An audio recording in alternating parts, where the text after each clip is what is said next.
सकाळी मस्त असे कुरकुरीत मेंदूवडे बनवले होते. आज शनिवारी आमच्याकडे ना खूप मोठं भाजीपाल्याचं मार्केट असतं. त्याच्यासाठी आम्ही चाललो होतो भाज्या घ्यायला. तर अन्वी बघा किती आनंदी होती.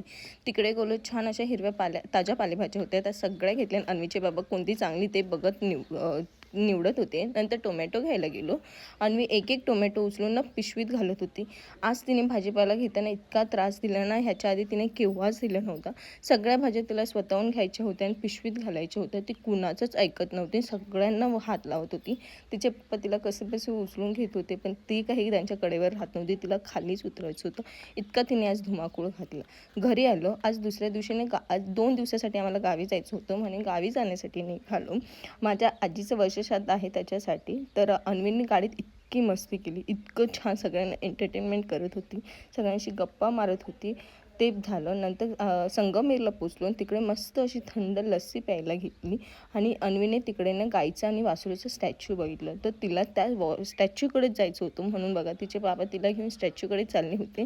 तिकडे गेले. त्यांनी पण स्वतःचे फोटो काढले. नंतर तिच्यासाठी मस्त असं पिस्ता मिल्कशेक घेतला. तो तिने एकटीनेच प्यायला, कुणालाच दिला नाही. आणि नंतर गाडीत तिने बघा अशी स्वतः झोपून घेतली. तिला बोलले चल तुला आईस्क्रीम देते. पटकन उठली आणि आईस्क्रीम घ्यायला निघाली. आईस्क्रीम घेतली आणि ती जोपर्यंत आजी बाबा भाजीपाला आणायला गेली तोपर्यंत ती खाली बसून खात बसली.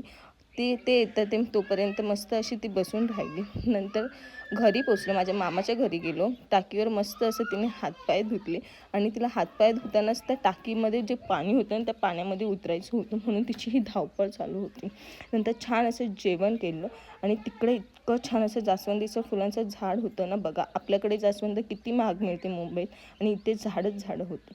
नंतर संध्याकाळी आजी तिची शिराईने नजर काढत होती आणि मस्त जेवलो, झोपी गेलो. असं आमचा गावचा दिवस संपला. चला भेटूया नेक्स्ट ब्लॉगमध्ये. बाय.